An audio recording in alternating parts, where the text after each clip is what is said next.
हजरत याहिया अलैहिस्सलाम एक नौजवान नबी थे जिनकी जिंदगी पाकीज़गी, सच्चाई और अल्लाह के खौफ से भरी हुई थी। वो बचपन से ही दुनिया की ख्वाहिशात से दूर रहते थे। न खेल में दिल लगता, न फजूल बातों में। उनका हर लम्हा अल्लाह की याद में गुजरता था। जब वो जवान हुए तो लोगों को हक की तरफ बुलाना शुरू किया। वो कहते, सिर्फ एक अल्लाह की इबादत करो और गुनाहों से तौबा करो। इसी जमाने में एक जालिम बादशाह हुकूमत करता था जो अपनी ख्वाहिशात में डूबा हुआ था। उसने हराम कामों को आम कर दिया था और कोई उसे रोकने वाला न था। मगर हजरत याहिया अलैहिस्सलाम खामोश न रहे। एक दिन वो बादशाह के सामने खड़े हुए और बगैर किसी खौफ के कहा, ये जो तुम कर रहे हो ये हराम है, अल्लाह से डरो। ये सुनकर बादशाह गुस्से से आग बगोला हो गया। उसके गुरूर को चोट पहुंची और उसी वक्त उसने हुक्म दिया, उसे कैद कर दो। यूं एक सच्चा नबी कैद खाने में डाल दिया गया, मगर उनकी जबान फिर भी हक पर कायम रही। कुछ दिन बाद महल में एक बड़ी महफिल सजी।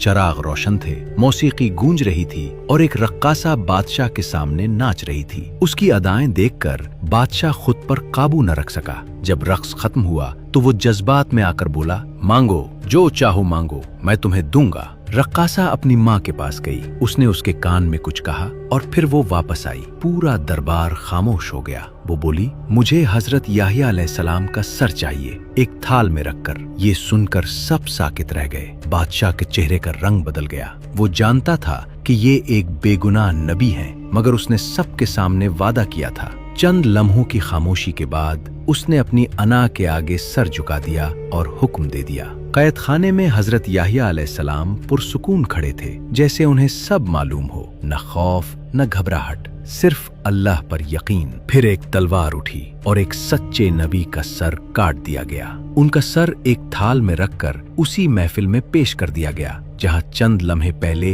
हंसी और रक्स था। ये मंजर तारीख का एक दर्दनाक बाब बन गया। हजरत याहिया अलैहिस्सलाम ने अपनी जान दे दी, मगर सच नहीं छोड़ा।